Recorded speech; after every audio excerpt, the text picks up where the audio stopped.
రక్షకుడైన యేసుక్రీస్తు నామం పేరిట మరొకసారి ఈ పునరుద్ధాన శుభాలు ప్రతి వారికి తెలియచేస్తూ ఉన్నాను. ప్రియులరా, అందరూ బాగున్నారు కదూ? మంచిది. ఈ 5వ నెల చివరి దినాల్లోనికి మనందరం కూడా వచ్చాము. మందిరాలకు దూరమయ్యి అప్పుడే 4 వారాలు గతించిపోతూ ఉంది.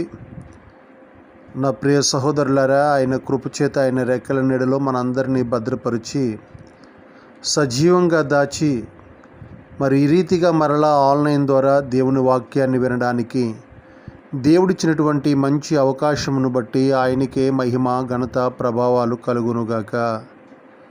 చాలా సంతోషం. ఆయన మాట వింటున్న మీరందరూ కూడా ఆయన మాటను బట్టి, ఆయన కృపను బట్టి బలపరచబడుతూ ఉన్నారని, కుటుంబాలను దేవుడు దీవిస్తున్నారని నేను నమ్ముతా ఉన్నాను. ఈరోజు పునరుద్ధాన దినము, చివరి ఆదివారం, మే నెల చివరి ఆదివారం 30వ తారీఖు. ఈరోజు కూడా కొంత సమయము దైవవాక్యాన్ని మనం విందాం. ఇంతవరకు మీరు పాటలు పాడుకున్నారని, అలాగే కీర్తన చదువుకుని ప్రభువుని ఆరాధన చేసుకుని ఆయన సన్నిధానంలో ఆయన మాట వినడానికి మీరందరూ సిద్ధపడ్డారని నేను నమ్ముతా ఉన్నాను. దేవుడు మనందరి హృదయాలు ఎరిగిన వారు. తప్పక మనందరితో ఆయన మాట్లాడతారు. గడిచిన వారం కవచం అనే మాటను మనం నేర్చుకుంటా వచ్చాము.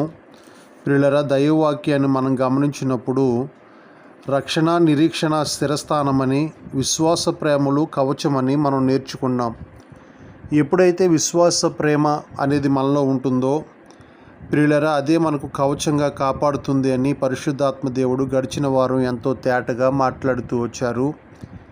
ఈ వారం కూడా ఆయన కృపచేత మనందరితో కూడా మాట్లాడులాగున ఆయన మాట కొరకు మనం ఎదురు చూద్దాం.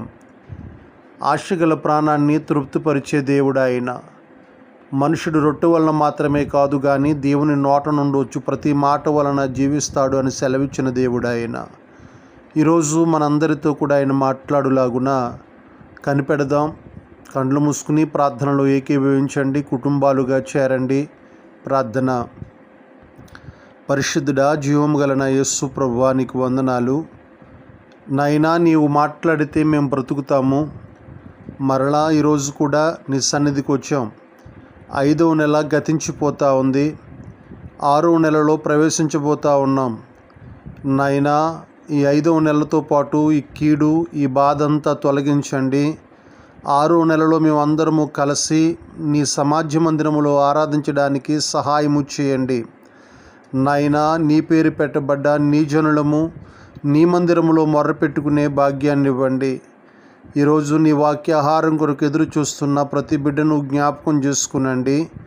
నాయనా, నీ వాక్కు చేత ప్రతి బిడ్డను బలపరిచి, నీ కృప, నీ సాన్నిధ్యము నాయన ప్రతి బిడ్డకు తోడుంచి, నీ వాక్కు ప్రతి వారికి వినిపించమని మాట్లాడుతున్న నీ దాసుని మరుగుపరిచి మీరే మాట్లాడి మీ నామానికి మహిమ తెచ్చుకుని ఈ ఆన్లైన్ ఆరాధన ద్వారా కుటుంబాలలో ఆరాధిస్తున్న ప్రతి బిడ్డను బలపరిచి నాయన ప్రతి కుటుంబానికి నీ కంచి వేయమని యేసు నామమున అడుగుచున్నాను తండ్రి.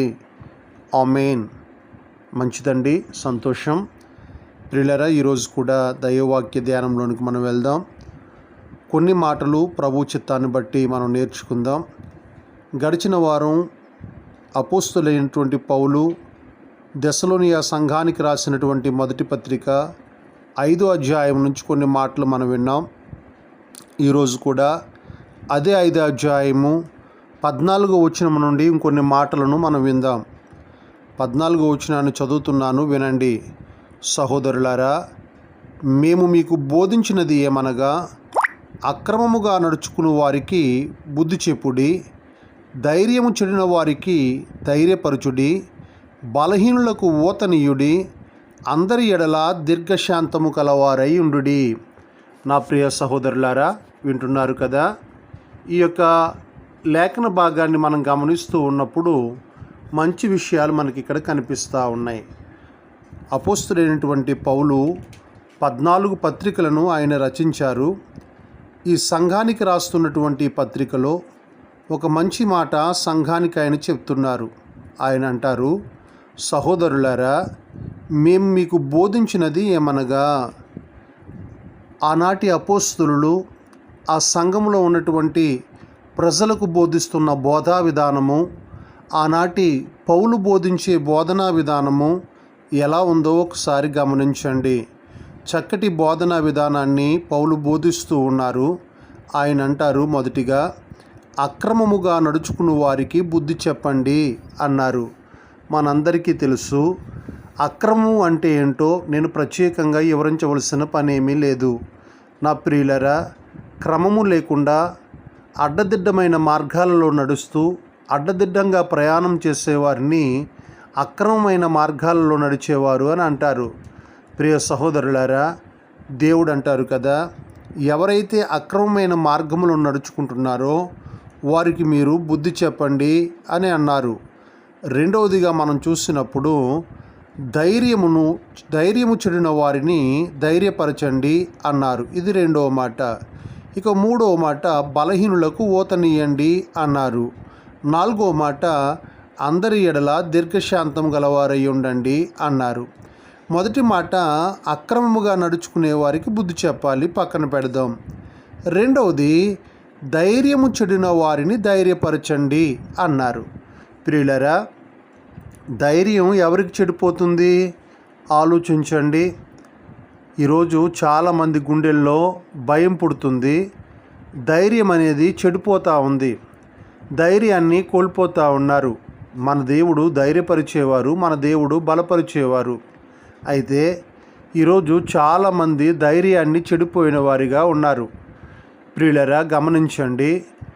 ఏ విషయాల్లో ధైర్యాన్ని ప్రజలు కోల్పోతున్నారు అంటే అనేక రకాల సమస్యలను బట్టి, వ్యాధులను బట్టి, అప్పులను బట్టి, వారికి ఉన్న అనేకమైనటువంటి ఆర్థికమైనటువంటి లోటుపాట్లను బట్టి, శత్రువులను బట్టి ధైర్యాన్ని కోల్పోతూ ఉన్నారు.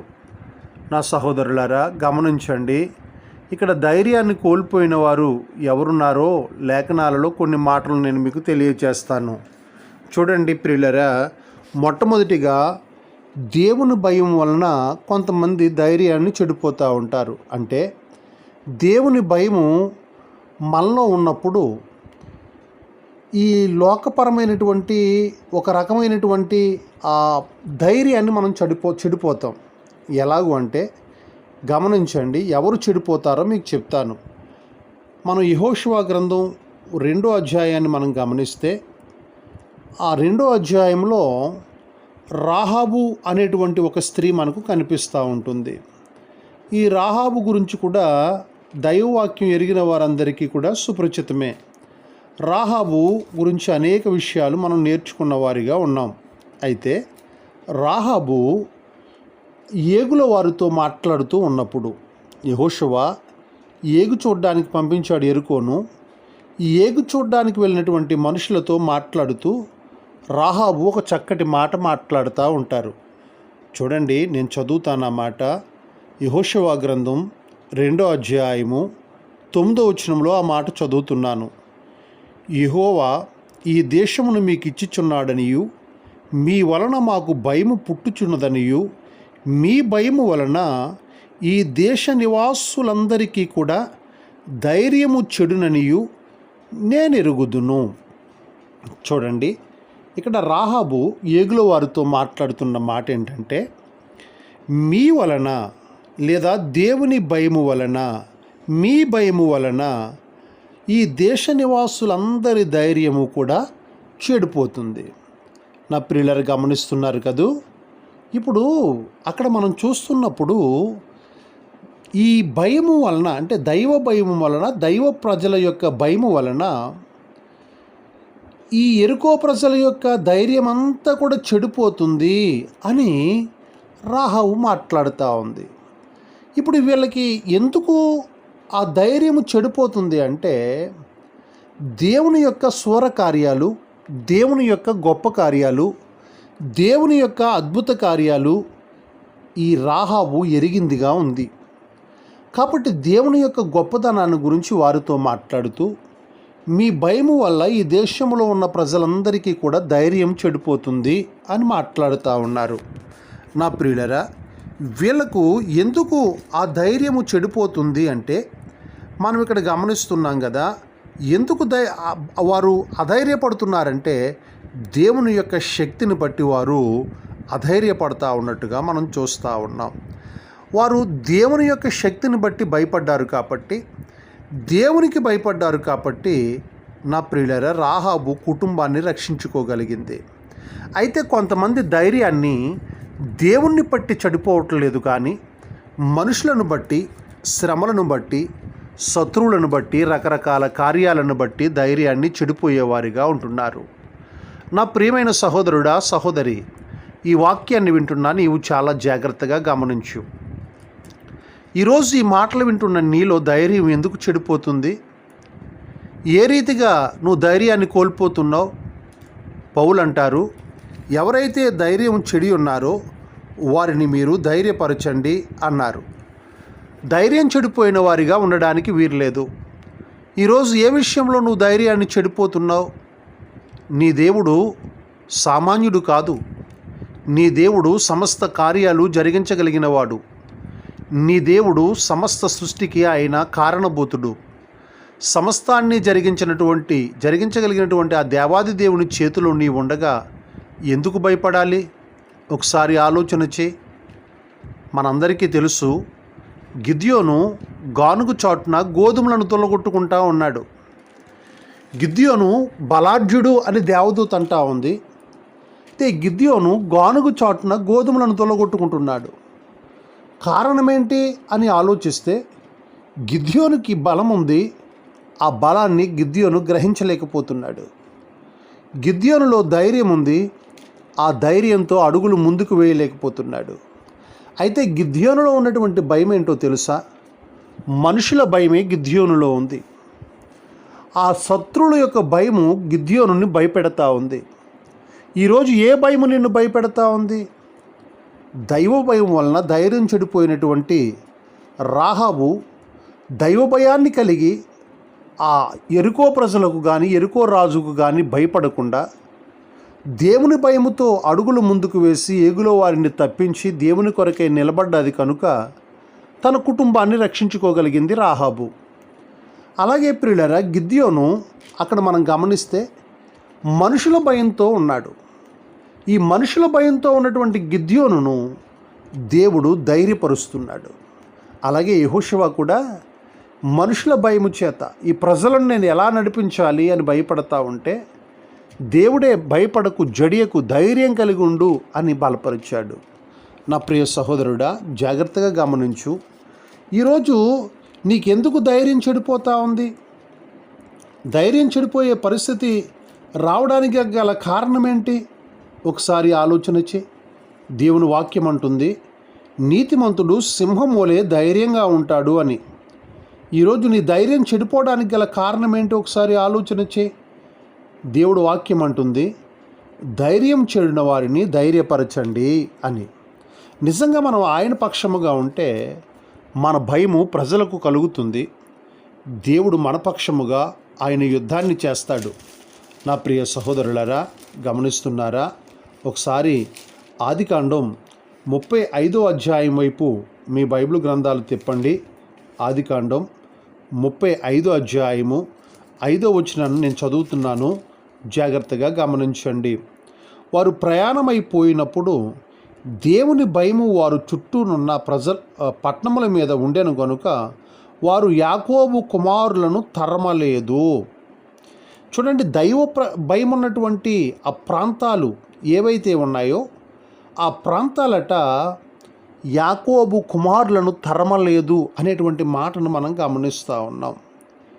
ప్రియులరా, దైవభయం ఉంటే నిన్ను ఎవ్వరూ తరమలేరు. ఈరోజు నువ్వు దైవభయముతో కొనసాగు. భయముతో కొనసాగితే శత్రువు, అప్పు, వ్యాధి, బాధ ఏది ఈ లోకంలో నిన్ను తరమలేదు. తరిమినా నువ్వు భయపడవు. ఎందుకంటే నీ పక్షంగా ఉన్నవాడు గొప్పవాడు. కనుక నా ప్రియ సహోదరులారా, ఇక్కడ మనం గమనిస్తున్నాం కదా, ఈ 35వ అధ్యాయంలో దేవుడు యాకోబుతో అన్నాడు, నీవు లేచి బేతేలుకు వెళ్ళు, అక్కడ నివసించి నీ సహోదరుడైన యాసావు ఎదుట నుండి నీవు పారిపోయినప్పుడు నీకు కనబడిన దేవునికి అక్కడ ఒక బలిపీఠం కట్టు అని చెప్పాడు. ఆ తర్వాత మనం ఆలోచన చేస్తే ఈ యాకోబు అక్కడి నుంచి బయలుదేరి వెళ్ళినప్పుడు, యాకోబు యొక్క బిడ్డలు వెళ్ళినప్పుడు దేవుని యొక్క భయము ఆ చుట్టుపక్కల ప్రాంతాల మీద ఉన్నప్పుడు వాళ్ళు ఆ ప్రజలను తరమలేదు అనే మాట మనం చూస్తున్నాం. ఈరోజు ఈ వాక్యాన్ని వింటున్న మనందరము కూడా గమనించాలి. ప్రియమైన బిడ్డ, నువ్వు దైవ భయముతో ఉంటే, దైవ భయము నిన్ను వెంబడిస్తూ ఉంటే, మాటలో, చూపులో, తలంపులో, ఆలోచనలో, నడవడికలో, ప్రతి విషయంలో కూడా దైవభయం కలిగి నువ్వు అడుగులు వేస్తూ ఉంటే తప్పక నీ దేవుడు ధైర్యపరుస్తాడు, బలపరుస్తాడు. నిన్ను కృంగిపోయేటట్టుగా నీ దేవుడు ఏమాత్రము చేయడు అనే విషయాన్ని గుర్తించు. అయితే సహోదరులుగా ఉన్నటువంటి సంఘానికి అపోస్తులైనటువంటి ఆ పౌలు గారు బోధిస్తున్న బోధనా విధానాన్ని మనం చూస్తూ ఉంటే, ఆదిమ అపోస్తులు బోధించే బోధనా విధానాన్ని మనం చూస్తూ ఉంటే వాళ్ళు అంటారు కదా, ధైర్యం చెడిన వారిని ధైర్యపరచండి అన్నారు. ఇక మూడవదిగా అక్కడ మనం గమనించినప్పుడు, ఎవరైతే బలహీనులు ఉన్నారో వారికి ఊతనియ్యండి. బలహీనులకు ఊత అవసరం. ఊత అంటే తెలుసు కదండి. ఊత అంటే ఎవరైనా లేవలేని పరిస్థితుల్లో ఉంటే కొంచెం చెయ్యి అందిస్తే ఆ చెయ్యి పట్టుకుని వారు పైకి లేవగలుగుతారు. ఎవరైనా కొంచెం నడవలేని పరిస్థితుల్లో ఉన్నప్పుడు వారికి కొంచెం మనం సహాయం చేసి చేయి పట్టుకుంటే వాళ్ళు నడుస్తూ ఉంటారు. కొన్నిసార్లు చాలామందికి చెయ్యోత అవసరం అవుతూ ఉంటుంది. అయితే దేవుడు అంటారు కదా, బలహీనులకు ఊతనివ్వండి, బలహీనులకు ఊతనివ్వండి. ఈరోజు మనకంటే బలహీనులు ఎంతోమంది ఉన్నారు. ప్రియులరా, ఒకసారి మన పరిస్థితుల గురించి ఆలోచన చేయండి. మనం బాగా బలహీనమైపోయామా? బలహీనమంటే శారీరకంగానే కాదు, ఈ లోకపరంగా ఎదుటివారికి సహాయం చేసే విషయంలో, ఎదుటివారికి భోజనం పెట్టే విషయంలో మనం ఏమన్నా బలహీనమైపోయామా? ఆలోచించండి. మనమేమీ బలహీనమైపోలేదు కదా. మనకి ఎదుటివారికి సహాయం చేసే సత్తా ఉంది, ఎదుటివారికి ఊతనిచ్చే సత్తా మనకుంది. కానీ చాలాసార్లు పడిపోయిన వారిని లేవదీయడానికి మనం ముందుకు వెళ్ళేవారిగా ఉండం. ఆ బలహీనులైన వారికి సహాయం చేసేవారిగా మనం ఉండం. ప్రియులారా, మనము సహాయం చేస్తే అది దేవునికి సహాయం చేసినట్లే.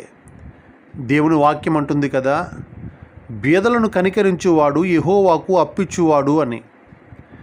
ఎవరైతే కష్ట పరిస్థితుల్లో ఉన్నారో, ఆ దీనమైన పరిస్థితుల్లో ఉన్నారో అలాంటి వారికి మనం సహాయం చేస్తే తప్పకుండా దేవునికి అప్పిచ్చిన వారమే. నా ప్రియ సహోదరులారా, గమనించండి ఈ మాట. బలహీనులకు కొంత ఊతనివ్వండి. చూడండి, ఆనాడు శృంగారం అనే దేవాలయం దగ్గర పుట్టుకతోనే కుంటివాడిగా కూర్చున్నాడు ఒక వ్యక్తి. అక్కడికి వెళ్ళినప్పుడు పేతురు, యోహాను ఆ ప్రాంతానికి ప్రార్థన చేసుకోవడానికి పగల 3 గంటల సమయానికి వెళితే, ఈ పేతురు, యోహానుల దగ్గర ఏదైనా దొరుకుతుందేమో, ఎండి కానీ బంగారం కానీ ఏదైనా దొరుకుతుందేమో అని ఎదురు చూస్తూ ఉన్నాడు ఆ కుంటి వ్యక్తి. అయితే పేతురు, యోహాను ఒక మాట అన్నారు, వెండి బంగారాలు మా యొద్ద లేవు కానీ మా దగ్గర ఉన్న దానినే నీకు ఇస్తున్నామని చెప్పి ఆయన చెయ్యి పట్టుకుని యేసు నామమున లేపగానే దిగ్గునవాడు లేచాడు. కొంతమందికి ఊత ఇచ్చినా లేగరండి. కొంతమందికి ఊత ఇస్తే ఆ ఊతను బట్టి పెద్దవారు అవుతారు, లేస్తారు, పైకి బలాన్ని తెచ్చుకుంటారు. కొంతమందికి ఎన్ని రీతులుగా వారిని బలపరిచినా కానీ బలం తెచ్చుకోలేరు. ఇక్కడ ఈయనకి చెయ్యి అందించగానే పైకి వచ్చాడు, పైకి లేచాడు, దిగ్గున లేచాడు, చీలమండలు బలాన్ని పొందుకున్నాయి. అయితే ప్రియులరా, కొంతమందికి మనం ఊతనివ్వాలని ప్రయత్నం చేసినా కానీ వాళ్ళు ఇంకా ఊత పొందడానికే చూస్తారు తప్ప పైకి రావడానికి ఇష్టపడరు. అర్థమవుతుందన్నమాట నా ప్రియులరా. అయితే మనం ఊతనివ్వాలి. ఎవరైతే బలహీనులు ఉన్నారో వారికి తప్పకుండా ఊత ఇవ్వాలి, వారిని లేవనెత్తాలి. యాకోబు అంటారు కదా, కొందరిని అగ్నిలో నుంచి లాగినట్టుగా లాగండి అన్నారు. అలాగే బలహీనులైన వారిని మనం ఏం చేయాలంట? బలపరచాలంట. హెబ్రీయులకు రాసిన పత్రిక 12వ అధ్యాయం 12వ వచనంలో ఉంటుంది కదా. అలాగే యెషయా గ్రంథంలో కూడా ఉంటుంది.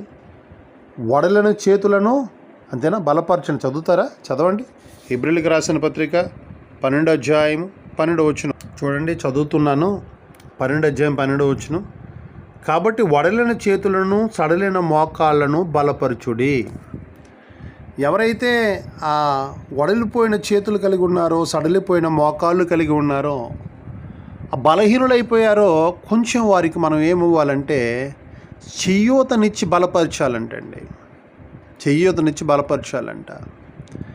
ఈ కరోనా సమయంలో ఎంతోమంది బీదలైన వారికి సహాయం చేసేవారు ముందుకు వస్తున్నారు. ఆహారం లేని వారికి ఆహారాన్ని పెట్టేవారు చాలామంది ముందుకు వస్తున్నారు. ఈరోజు మనం గమనిస్తే ప్రియులరా, ఒక సినిమా యాక్టర్ సోను సూద్ అనేటువంటి ఒక ఆయన మరి ఎంతో సహాయాన్ని అందిస్తూ ముందుకు వస్తున్నట్టు మనం చూస్తున్నాం. అదే రీతిగా మరి ఈరోజు చిరంజీవి అనేటువంటి ఆయన సినిమా యాక్టర్ గారు అయినటువంటి ఆయన మరి ఆక్సిజన్ కేంద్రాలను ఏర్పాటు చేసి ఆక్సిజన్ కూడా అందిస్తున్నట్లుగా మనం చూస్తున్నాం. ఎంతోమంది ముందుకు వస్తున్నారు విరాళాలు ఇవ్వడానికి, ఎంతోమంది సహాయపడడానికి ముందుకు వస్తున్నారు. అంటే బలహీనులకు కొంత ఊతనివ్వడానికి ముందుకు వస్తున్నారు. అందులో కొంతమంది దుర్మార్గులు కూడా ఉన్నారండి. ఇందాకే నేను ఒక న్యూస్ చూశాను. అదేంటో తెలుసా ప్రియులరా? ఒంగోలు అనుకుంటానండి. ఒంగోలు గవర్నమెంట్ హాస్పిటల్లో ఎక్కడో ఒక ఆయన ఆక్సిజన్, ఈ కరోనా రోగులకు ఆక్సిజన్ పెడితే ఆక్సిజన్ తీసేస్తున్నాడంట. తీసే చాలామంది సావుకు కారణం అయ్యాడంట. ఆక్సిజన్ బొందు చేసేసి చాలామందికి ఎందుకు చంపేస్తున్నాడు ఈయన, ఎందుకు మరణాలకు కారణం అవుతున్నాడంటే అంబులెన్స్ కిరాయి గురించి అంటండి. ఎంత దారుణమో చూసారా? తన అంబులెన్స్ కిరాయిలు దొరుకుతాయని చెప్పేసి చచ్చిపోయిన శవాలను తీసుకెళ్ళడానికి కిరాయిలు బాగా వస్తాయని ఆక్సిజన్ అందకుండా ఎవరొకరు రోగి దగ్గరికి వెళ్ళి లాగేసి వాళ్ళని మొత్తానికి ఆ మరణం దగ్గరికి తీసుకెళ్ళిపోతున్నాడు ఈయన. పిల్లలు గమనించండి, ఎంత భయంకరమో కదా. కొంతమంది సహాయపడే వాళ్ళు ఉంటే కొంతమంది ఏం చేస్తున్నారు, దీన్ని అనువుగా తీసుకుని ఏదో వారు బాగుపడాలని ఆలోచన చేస్తున్నారు. నా ప్రియులారా గమనించండి, ప్రతి వారి ఉద్దేశాలు దేవునికి తెలుసు. ప్రతి వారిని దేవుడు గుర్తిస్తూ ఉంటాడు. అయితే ఇక్కడ మనం గమనిస్తున్నప్పుడు నా ప్రియ సహోదరులారా, బలహీనులకు ఊతనివ్వండి అనే మాట మనం చూస్తున్నాం. ఈరోజు దేవుని సన్నిధానంలో దేవుని మాటలు వింటున్న నా ప్రియమైన సహోదరుడా, నీ కళ్ళ ముందు ఎవరైనా బలహీనులు కనిపిస్తూ ఉంటే వారికి నువ్వు ఊతనివ్వగలుగుతున్నావా? కనీసం వారికి సహకరించగలుగుతున్నావా? వారికి ఏదైనా ఒక మేలు నువ్వు చేయగలుగుతున్నావా? ఒకసారి ఆలోచన చేయి. కొంచెం బలహీనులైన వారిని మనం బలపరిచేవారిగా, ఊతనిచ్చేవారిగా ఉండాలి సుమా. అలాంటి పరిస్థితి మనకు కలగాలి. ఇది అపోస్తులైన పౌలు సంఘానికి బోధిస్తున్న బోధ. అక్రమముగా నడిచే వారికి బుద్ధి చెప్పండి, ధైర్యం చెడిపోయిన వారిని ధైర్యపరచండి. మూడవదిగా ఎవరైతే మరి ఆ బలహీనతలో ఉన్నారో కొంచెం వారికి ఊతివ్వండి. కొంచెం ఊతిస్తే వాళ్ళు పైకి వస్తారు. వాళ్ళు కూడా మనకెందుకులే అన్నట్టుగా కాదు, కానీ ఎవరైతే అలాంటి పరిస్థితుల్లో ఉన్నారో వాళ్ళకు మనం ఊతనివ్వాలంట. ఇది సరైన భక్తి ప్రియులారా, నిజమైన భక్తిదే. యాకోబు అంటారు కదా, నిజమైన దైవభక్తి, దేవునికి ఇష్టమైన భక్తి ఏంటి? దిక్కులేని పిల్లలను, విధవరాండ్లను ఆదుకోవడమే కదా.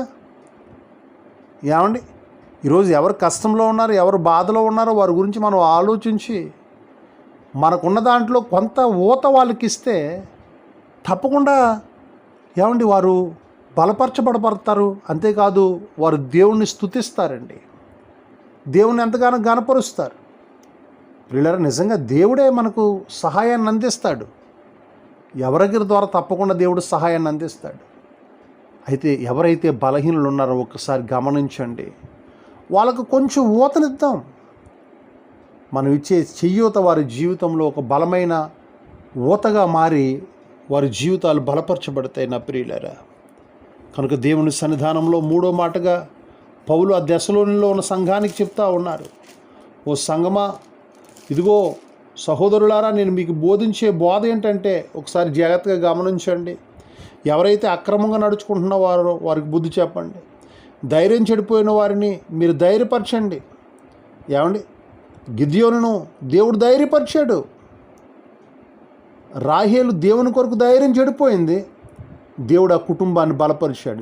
ఈరోజు నువ్వు దేవుని కొరకు ధైర్యం చెడిపోవాలి కానీ మనుషుల కొరకు కాదు, రోగాల కొరకు కాదు ధైర్యం చెడిపోయేది. మూడవదిగా, ఎవరైతే ఆ బలహీనతలో ఉన్నారో వారికి కొంచెం ఊత ఇవ్వండి. మీరు ఊత ఇవ్వండి. తప్పకుండా మీరు ఊతనిస్తే వారి జీవితంలో మేలైన కార్యం జరుగుద్ది అని ప్రభు చెప్తున్నారు. ఇక నాలుగవదిగా అంటున్నారు, అందరి ఎడల కూడా దీర్ఘశాంతము గలవారై ఉండండి. అందరి ఎడల మనకున్నటువంటి అలవాటు ఏంటంటే కొందరి ఎడల దీర్ఘశాంతం, కొందరి ఎడల మాత్రం అది వీలు కాదు అన్నట్టుగా ఉంటాం.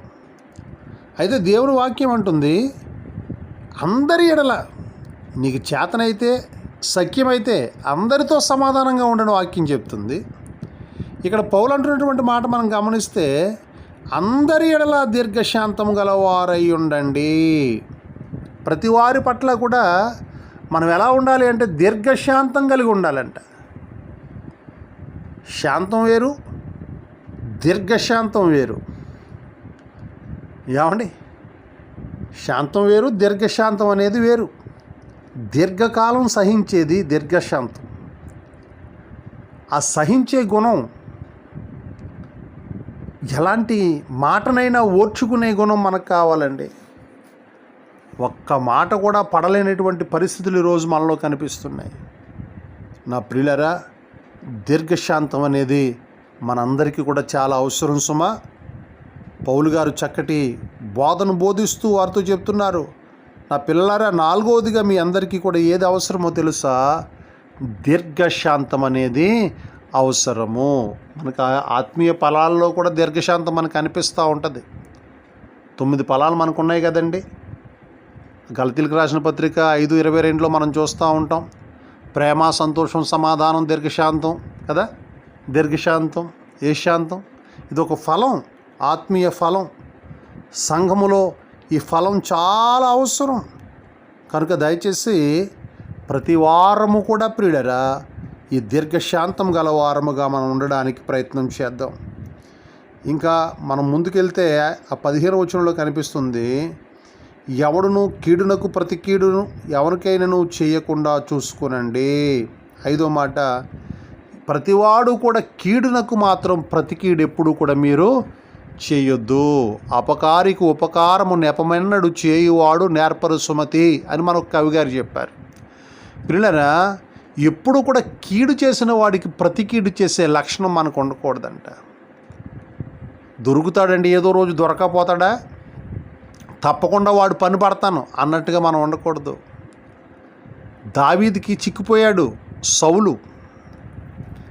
అవసరమైతే ఒక్క ఏడుతో చంపేయచ్చు, కానీ తన వస్త్రపు చెంగును నీళ్ళబుడ్డును బయటకు పట్టుకొచ్చి దావీదు చెప్తా ఉన్నాడు సౌలుతో, అయ్యా ఎందుకు నన్ను తరుముతావు? నిన్ను చంపాలంటే నేను చంపేద్దును, కానీ నీ కీడు చేసే ఉద్దేశం నాకు లేదు. నువ్వు నన్ను తరుముతున్నావు, నన్ను చంపేయాలని ఎన్నో ప్రయత్నాలు చేస్తున్నావు, కానీ నీకు కీడు చేసే ఉద్దేశం నాకు లేదు అన్నాడు దావీదు. నా ప్రియులారా, మనం కూడా కీడు చేసిన వారికి కీడు చేయకూడదట. అందరి ఎడల దీర్ఘశాంతం కలిగి ఉండాలంట. బలహీనులైన వారికి చెయ్యూతనివ్వాలట. ధైర్యం చెడిన వారిని ధైర్యపరచాలట. అక్రమంగా నడిచే వారికి బుద్ధి చెప్పాలంట. ఈ లక్షణాలన్నీ కూడా ఒక క్రైస్తవుడిగా మనం కలిగి ఉండాలంట. అయితే చూడండి, హృదయం దేనితో నిండుందో నోరు అదే మాట్లాడద్ది. కాబట్టి మనం ఏదైతే కలిగి ఉన్నామో ఎదుటివారికి అది చెప్పగలం. నిజంగా మన భక్తి విధానంలో అలాంటిది లేకపోతే మనం అలాంటివి ఏమి చెప్పలేమండి.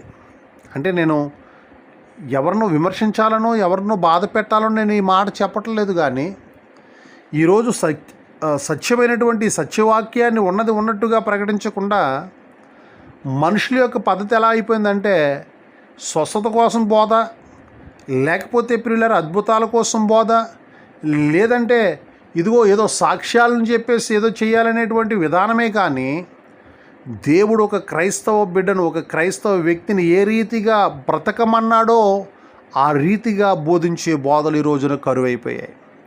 అయితే చక్కగా పౌలు గారు బోధిస్తూ ఉన్నారు. సహోదరులారా, నేను మీకు బోధించినది ఏమనగా అని చెప్పి 5 విషయాలు ఈరోజు నేను మీకు గుర్తు చేశాను. 5 విషయాలు క్లుప్తంగా కొంచెం కొంచెం యూట్యూబ్ ఛానల్ వల్ల కొంచెంగా నేను మీకు అలా చెప్పుకుంటూ వెళ్ళిపోయాను. చాలా చక్కగా మీరు అర్థం చేసుకోండి, చదవండి, ధ్యానం చేయండి. తప్పకుండా మనకు ఆ ప్రేమ విశ్వాసం ఉంటే అదే మనకు కవచంగా మారుతుంది. నిరీక్షణ, రక్షణ శిరస్థానం మనం ధరించుకుంటే మనకు భయం ఉండదని గడిచిన వారు మనం నేర్చుకున్నాం. ఈరోజు సహోదరులుగా ఉన్నటువంటి ప్రతి క్రైస్తవుడు కూడా ఈ 5 లక్షణాలు కలిగి ఉండాలని మనం నేర్చుకుంటూ ముందుకు సాగుతున్నాం. నా ప్రియులరా, చిన్న ప్రార్థన చేసుకుని ప్రభు సహాయాన్ని కోరుకుని అడుగుదాం. ప్రభువా, తప్పకుండా నాయన దశలోనిక సంఘానికి రాసినట్లుగా మాకు కూడా నాయన విషయాలు బుద్ధి కలగడానికి ఈరోజు మాతో మాట్లాడుతున్నారు కనుక నీ బిడ్డలుగా ఉన్న మేమందరము కూడా నాయన ఇట్టి పరిస్థితి కలిగి ఉండడానికి సహాయం చేయని అడుగుదామా? అమ్మా, మోకరించండి, ప్రార్థన చేసుకుందాం. మోకరించారా? నేను చూడలేదండి, దేవుడు చూస్తున్నాడు. మోకరించండి. 2 హస్తాలు ఆకాశం తట్టు చాచి ప్రార్థన చేయడం మొదలు పెడదామా?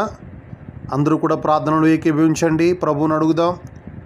పౌలు అంటున్నారు, సహోదరులారా, నేను మీకు బోధించిన బోధ ఏమనగా, ఏవేవో చెప్పట్లేదు కానీ ఆ బోధలో నువ్వు ఎలా ఉండాలో, నేను ఎలా ఉండాలో పౌలు చక్కగా బోధిస్తున్నాడు, ఆ సంఘానికి బోధిస్తున్నాడు. ఆయన అంటున్నారు, మొదటిగా అక్రమముగా నడుచుకుని వారికి బుద్ధి చెప్పండి. ఈరోజు మనమే అక్రమంగా నడుచుకుంటే ఎదుటి వారికి ఎలా బుద్ధి చెప్పగలం? నాయనా క్షమించు, మాలో అక్రమం అనేది లేకుండా నాయనా సరైన మార్గములో, క్రమమైన మార్గములో నడుచుకునే భాగ్యాన్ని దయచేయని అడుగుదాం. అందరూ కూడా మోకరించి ప్రార్థన చేయడం ప్రారంభించండి. రెండవదిగా నాయనా, ఎవరైతే ధైర్యం చెడిపోయి ఉన్నారో వారిని ధైర్యపరిచే భాగ్యం మాకు ఇవ్వండి. నాయన, మేమే ధైర్యం చెడిపోతే ఎదుటి వారిని ఎలాగా ధైర్యపరుస్తావు నాయన? ఈరోజు మాలో ధైర్యం లేదేమో నా ప్రభువా, ఇదిగో నాయన, మేము ధైర్యం తెచ్చుకోవడానికి సహాయం చేయని ప్రార్థన చేయండి. ప్రతి వారు కూడా ప్రార్థనలు ఏకీభవించండి. మూడవదిగా, ఎవరైతే బలహీనులుగా ఉన్నారో వారికి ఊతనివ్వడానికి నాయన మాకు సహాయం చేయండి. మేము బలహీనమైపోకూడదు. ఎదుటివారికి ఊతనిచ్చేవారికి, ఎదుటివారికి సహాయపడేవారికి మేము ఉండాలి నాయన. అట్టి కృప మాకు దయచేయండి అయ్యా అని అడుగుదాం. అలాగే అందరి ఎడల మాకు దీర్ఘశాంతం దయచేయండి నాయన. కొందరి ఎడల నేను శాంతాన్ని చూపగలుగుతున్నాను, కొందరి ఎడల చూపలేకపోతున్నాను నాయన. ఈరోజు అలా కాదయ్యా నా తండ్రి. పునరుద్ధాన దినము 5వ నెల గతించిపోతూ ఉండగా అందరి ఎడల దీర్ఘశాంతం కలిగి నేను ఉండడానికి సహాయం చేయండి అని ప్రతి వారు కూడా ప్రార్థన చేయండి. అందరూ నోరు తెరవాలి. ప్రతి వారు కూడా మీ కుటుంబాలలో ప్రార్థిస్తున్న ప్రతి బిడ్డ కూడా నోరు తెరవండి, ప్రార్థన చేయడం ప్రారంభించండి. ఇదిగో పరిశుద్ధాత్మ దేవుడు మిమ్మల్ని దర్శిస్తూ ఉన్నాడు. పరిశుద్ధాత్మ దేవుడు మీ కుటుంబాలను ఇప్పుడే దర్శిస్తూ ఉన్నాడు. మీ హృదయాలను ఆయన తడతా ఉన్నాడు. ఆయన అక్కడ తడతా ఉన్నాడు. నా బిడ్డ, నేను పరిశుద్ధుని, నువ్వు కూడా పరిశుద్ధుడిగా ఉండాలి. నా బిడ్డ, నాతో నువ్వు సహవాసం చేయాలి. నా బిడ్డ, నాతో కలిసి నువ్వు నడవాలి అని ప్రభు నీతో మాట్లాడుతూ ఉన్నాడు. కుమారుడా, నువ్వు కీడునకు ప్రతి కీడు చేయొద్దు. నా కుమార్తె, నువ్వు కీడునకు ప్రతి కీడు చేయొద్దు బిడ్డ. నా వైపు నీ చేతులు చాచు, నా వైపు చూడు, ఇదిగో నేను నిన్ను బలపరుస్తున్నాను ప్రభు చెప్తున్నాడు. ఇదిగో ఆయన అభిషేకము ఎవరైతే నిజంగా ప్రార్థిస్తున్నారో వారిని తాకుతూ ఉంది. ఇప్పుడే ఆయన సన్నిధి వారిపైకి దిగి వస్తూ ఉంది ఆయన సన్నిధి. ప్రార్థన చేద్దాం. ఎవరు మౌనంగా ఉండొద్దు. Thank you lord. పరిశుద్ధాత్ముడానికి వందనాలు, మహోన్నతానికి స్తోత్రాలు నాయన. ఈరోజు కూడా కొన్ని విషయాలు నీ సన్నిధానంలో మీరు మాకు నాయన వినిపించిన విధానాన్ని బట్టి నీకు వందనాలు. నిజమే నాయన, నీ లేఖనాలు, నీ మాటలు నాయనా అవునన్నట్టుగానే ఉన్నాయి ప్రభువా. నీ వాగ్దానములన్నీ అవునన్నట్టుగానే ఉన్నాయి తండ్రి. ఈరోజు మీరు మాకు ఇచ్చిన మాటను బట్టి నీకు వందనాలు. సహోదరులారా, నేను మీకు బోధించే బోధ ఏదనగా, అవును నాయనా, అక్రమంగా నడుచుకునే వారికి బుద్ధి చెప్పగలిగినటువంటి ధైర్యం మాకు ఇవ్వండి. మేమెవరం కూడా అక్రమంలో ఉండకుండా క్రమమైన మార్గంలో ఉండడానికి సహాయము చేయండి. ధైర్యం చేయడం వారిని ధైర్యపరచడానికి సహాయము చేయండి. మేము ధైర్యం చేయడం వారిగా కాదు కానీ మేము ధైర్యంతో అడుగులు ముందుకు వేయడానికి నాయనా సహాయము చేయండి. అయ్యా నా తండ్రి, రాహాబోలే మా ధైర్యము చెడితే నీ వల్లే నా తండ్రి. నిన్ను చూసినప్పుడే, నీ కార్యాలను చూసినప్పుడే దేవా, నిన్ను చూసి మా ధైర్యము చెడాలి కానీ నాయన ఈ లోకంలో దేనిని చూసి మేము అధైర్యపడవలసిన పని లేదు తండ్రి. నీ ఎడల మేము వనకడానికి సహాయము చేయ ప్రభువా. కృప దయచే నాయనా బలహీనలకు ఊతనివ్వడానికి సహాయము చే. అందరి ఎడల దీర్ఘశాంతము నాకు దయచేయ ప్రభువా. నాయన కీడునకు ప్రతి కీడు చేయకుండా కృప నాకు దయచేయ ప్రభువా. నీ సన్నిధి నీ సహాయం మాకు అనుగ్రహించు. ఈ రీతిగా ఏ కుటుంబము ఏ బిడ్డ ఈరోజు ప్రార్థిస్తున్నారో వారందరినీ బలపరచండి. నీ సన్నిధి నీ సహాయము నీ బిడ్డలందరిపైన ఉంచండి. నీ దాసుని ప్రార్థన ఆలకించి మరలా మేమందరము కలిసి ప్రార్థించే వరకు నీ కృపా కాపుదల మాతో ఉంచమని త్వరలోనే నాయన నీ మందిరములో మేమందరము కలిసి ప్రార్థించే భాగ్యం ఇచ్చి ఈ కరోనా రోగాన్ని పారద్రోలి మా దేశాన్ని రాష్ట్ర ప్రజలను దేశ ప్రజలను నాయకులను అధికారులను అందరినీ దీవించి నీ కృపాక్షేమాలు దయచేయమని ప్రత్యేకముగా ఈరోజు నాయన నీ సన్నిధానంలో ఈ మాటలు వింటూ ప్రార్థిస్తున్న ప్రతి బిడ్డను కుటుంబాన్ని బలపరిచి నీ రెక్కల నీడలో ఆదరించమని యేసు నామమున అడుగుచున్నాను తండ్రి. ఆమేన్ ఆమేన్. మంచిది. అందరికీ వందనాలు. దేవుడు ప్రతి వారిని దీవించుగాక. ఆయన సాన్నిధ్యము ఆయన కృప ప్రతి బిడ్డను బలపరచుగాక. అందరికీ వందనాలు.